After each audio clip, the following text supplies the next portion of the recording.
«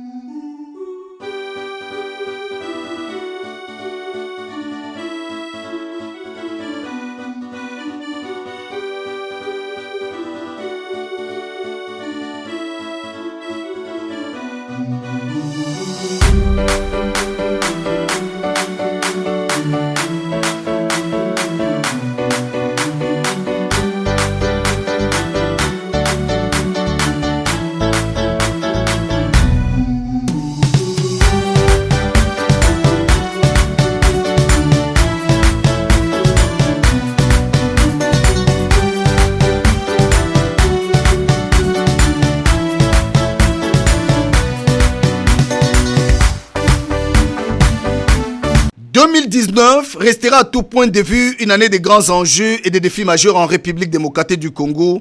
2019 aura été une année de l'alternance politique au sommet de l'État entre un président sortant, Joseph Kabila Kabange, et Félix Tshisekedi Tshilombo, cinquième président entrant et fils de celui que les Congolais considèrent comme le père de la démocratie.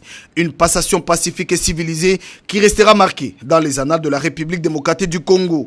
2019, c'est aussi une année de grands bouleversements dans le monde politique avec l'entrée de nouvelles figures dans la scène politique. Les femmes ont signé leur entrée aux postes souvent réservés aux hommes, comme à l'Assemblée nationale, avec l'arrivée de la dame de fer, Janine Mabunda Lioko, et au ministère du Travail, une autre femme leader à la vision de l'aigle, Dr Néné Ilunga Nkoulou.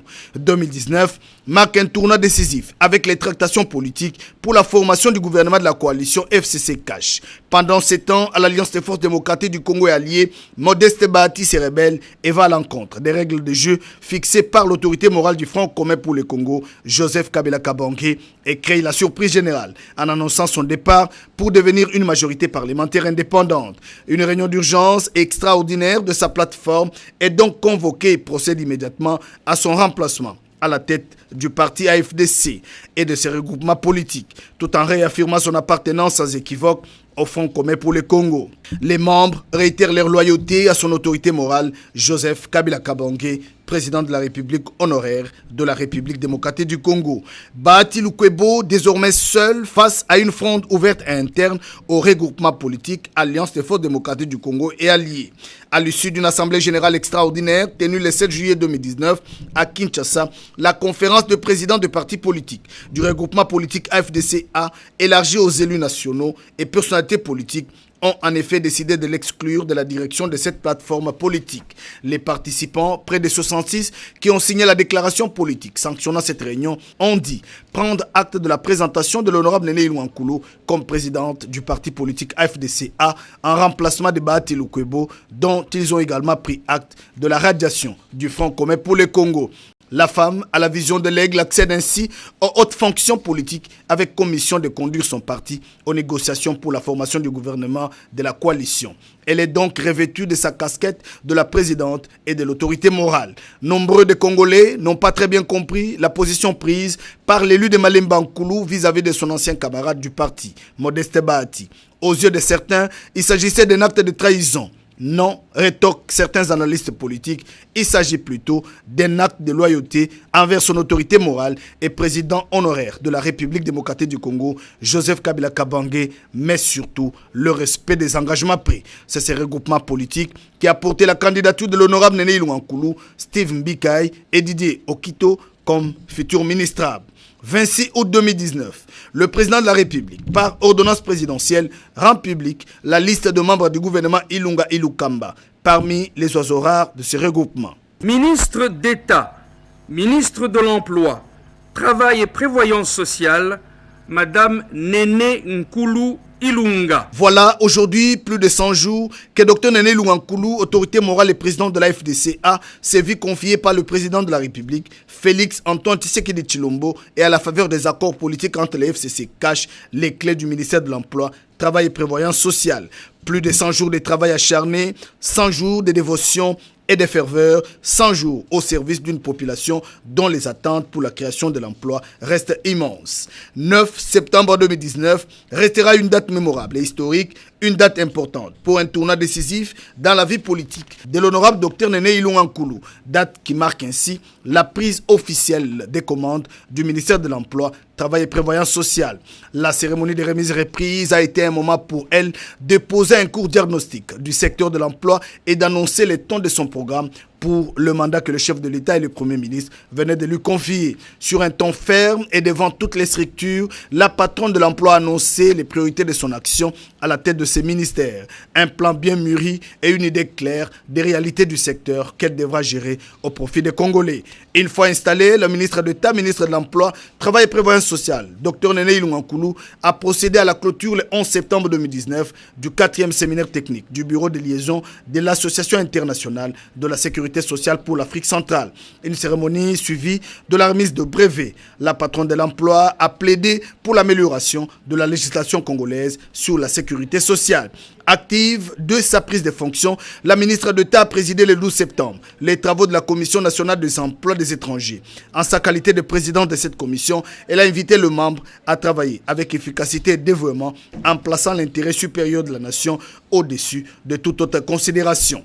En guerre contre le chômage des jeunes, elle a rappelé le mardi 17 septembre 2019 à l'administrateur directeur général de l'INPP, Maurice Chikouya, et le représentant de la JICA son souci de tout mettre en œuvre pour soutenir la coopération entre l'INPP et la JICA afin d'éradiquer la pauvreté. Le représentant de la JICA a salué la vision de la patronne de l'emploi et promis l'accompagnement de son pays pour matérialiser cette vision. La formation des inspecteurs du travail est une priorité des priorités pour Mme Néné Ilunga Nkoulou. Le 23 septembre 2019, cette question a été évoquée avec une délégation du Bureau international du travail conduite par Maïga Aminata, directrice de cette organisation en RDC. Les deux parties avaient convenu de l'organisation d'une retraite pour définir les priorités d'intervention pour l'année 2020. Moins d'un mois après la prise de ses fonctions comme ministre d'État, Dr Néné Ilunga Nkoulou a multiplié les stratégies pour répondre aux nombreux défis dans son secteur. Après le BIT, la patronne de l'emploi a lancé les travaux de l'examen et analyse des états des lieux de chaque entreprise et programme sous sa tutelle.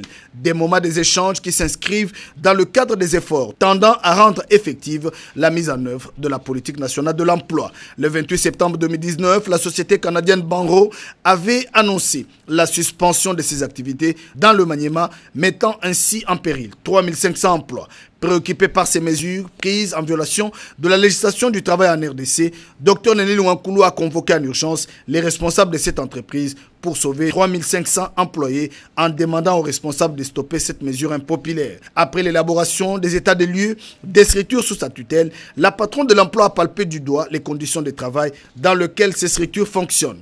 Jeudi 3 octobre 2019, la ministre d'État a sillonné une trentaine de bureaux de l'immeuble Kimpoko, abritant les deux secrétaires généraux et l'inspection générale du ministère du Travail. Les agents et cadres des secrétaires généraux ont profité de cette visite pour exposer leurs difficultés liées au fonctionnement du travail, au mobilier et aux différentes primes. Une première visite de Néné Ilunga Nkoulou qui s'inscrit dans la ligne droite de la redynamisation du cadre organique du secteur de l'emploi pour la matérialisation de grands axes de la vision du chef de l'État, Félix Antoine Tshisekedi Tshilombo. La patronne de l'emploi a déploré les conditions de travail de secrétaires généraux de sa tutelle. En visite à l'Office national de l'emploi, elle s'est engagée à garantir un emploi décent aux jeunes de la République démocratique du Congo. Un engagement ferme a été pris pour soutenir le programme PED. 9 octobre 2019, après les secrétaires généraux et l'ONEM, la ministre d'État, ministre de l'Emploi, Travail et Prévoyance sociale et Agnès Mouad ont parlé du fonctionnement de la CNSS et de la sécurité sociale. En visite dans cette entreprise, Madame la ministre d'État a reçu les assurances du comité de gestion de leur disponibilité pour un accompagnement sans faille dans la réussite de sa mission. Agnès Mouad a peint le tableau de son entreprise avec à la clé de réalisations importantes. Quoi de plus normal que la ministre d'État salue ce travail remarquable et invite par la même occasion le personnel à travailler dans l'esprit de l'augmentation de la production. Même souhait et identique demandé à l'Institut national de préparation professionnelle avec Maurice Chikouya Kayembe qui a fait visiter à la patronne de l'emploi les différents ateliers. La ministre d'État veut redynamiser le travail de jeunes par l'apprentissage de métiers. Devant le cadre et agents, Dr Néné Ilunga Nkoulou a pris l'engagement de soutenir l'INPP dans ses réalisations qui s'inscrivent désormais dans la logique du changement. Tension dans le secteur du commerce, Dr Néné Ilunga Nkoulou n'est pas resté insensible aux revendications des travailleurs du secteur des commerces. À la demande du syndicat, elle a immédiatement convoqué une tripartite employeurs, travailleurs et sociétés de sous-traitance le lundi 28 octobre 2018 pour le respect de la législation congolaise en matière de travail. Son souci, privilégier le dialogue social pour finir totalement avec des mouvements de grève à répétition devenus récurrents dans ce secteur du commerce. Un bâtiment sortira de terre dans la province de Lualaba dans les tout prochains jours pour la formation des jeunes au métier. La ministre d'État, ministre de l'Emploi, Travail et Prévoyance sociale, Dr Néné Louankoulou et le Conseil économique et social de l'ambassade de Chine en République démocratique du Congo ont, le jeudi 7 novembre 2019, procédé à la signature du protocole d'accord des mises en œuvre du projet de construction d'un site ultramoderne de l'Institut national de préparation professionnelle à Kolwezi, un bâtiment qui vient s'ajouter sur les nombreuses réalisations de l'ADG Maurice Chikuya Kayembe. Le 30 novembre 2019 à Tchangou, une grande ambiance a régné dans la grande salle du collège Don Bosco de la Tchangou, dans la commune de Massina. La ministre d'État a procédé ce jour-là à la remise d'une enveloppe de $300 plus un kit composé d'une table, d'une chaise et d'un parasol à chacune des nombreuses femmes de la Tchangou sélectionnées par la Banque africaine de développement. 2 fois élue députée nationale, présidente et autorité morale du regroupement politique AFDCA, Dr Néné Louankoulou est une femme politique forte, une grande personnalité politique parmi ses aînés qui a su faire ses preuves. Elle garde un œil bien ouvert sur les activités politiques malgré ses charges d'État au sein du gouvernement de coalition. De passage à Lubumbashi, en partance pour Malemba Nkulu, la fille du terroir a été ovationnée par les partis politiques, membres du Front commun pour le Congo, avec en tête l'Alliance des forces démocratiques du Congo. Le parti de Laou a voulu, à travers l'accueil lui réservé, envoyer un message au monde qu'il faut compter avec Néné Louankoulou dans le Haut-Katanga et ailleurs. La présidente de la FDCA a triomphé à Lubumbashi. Même ferveur à Kolwezi où les sympathisants et les militants de son parti politique ont envahi la salle pour dire merci à l'autorité morale du Front commun, Joseph Kabila Kabange, pour la désignation de leur fille aux hautes fonctions du pays. Partout où elle est passée, le message est resté le même. La coalition FCC est une belle expérience que nous devons soutenir. Forte mobilisation à l'aérodrome de Malemba Nkulu pour accueillir la femme à la vision de l'aigle qui arrive pour la première fois depuis sa désignation comme ministre d'État, mais surtout parce que mandaté par le président de la République, Félix Antoine Tshisekedi Tshilombo, et le premier ministre Ilou Kamba pour réconforter les victimes de la catastrophe naturelle de la pluie diluvienne ayant causé des dégâts matériels considérables. Fin octobre, début novembre, des pluies diluviennes accompagné de forts orages et de vents violents, avaient frappé les territoires de Malemba Nkulu. Des tôles et des maisons ont été emportées. Ajouté à cela, 2 blessés graves enregistrés et acheminés à l'hôpital. Le gouvernement de la République a donc remis une assistance en tôle par l'entremise de la ministre d'État, une enveloppe consistante et 2 bassins aux femmes pour reprendre leurs activités. Ouvrant les travaux de la 5e édition du FONAST, la ministre d'État, Néné Louankoulou, a appelé les décideurs du secteur minier à s'impliquer pour lutter contre la propagation du VIH-Sida dans le milieu professionnel. Du 2 au 8 décembre 2019, la patronne de l'emploi, Dr Néné Louankoulou, a participé au palais des congrès de l'hôtel Sofitel Ivoire aux travaux de la 14e réunion régionale africaine de l'Organisation internationale du travail autour du thème « Vers plus de justice sociale, façonner l'avenir du travail en Afrique ». Le directeur général de l'Organisation internationale du travail a donné des assurances à la délégation congolaise à Abidjan de son accompagnement pour l'organisation en 2020 de la convocation du Conseil national du travail pour traiter du SMIC et plus précisément de l'ajustement de la tension sociale. Des retours au pays après sa brillante participation à la 14e réunion régionale africaine de l'Organisation internationale du travail, l'autorité morale de la FDCA a remporté une grande victoire à l'Assemblée nationale. Le conflit FDCA a été définitivement clos avec l'adoption par le comité PAJ du rapport reconnaissant au groupe de Néné Louankoulou l'appartenance du groupe parlementaire. Néné Louankoulou, une valeur sûre qui fait honneur à la femme congolaise.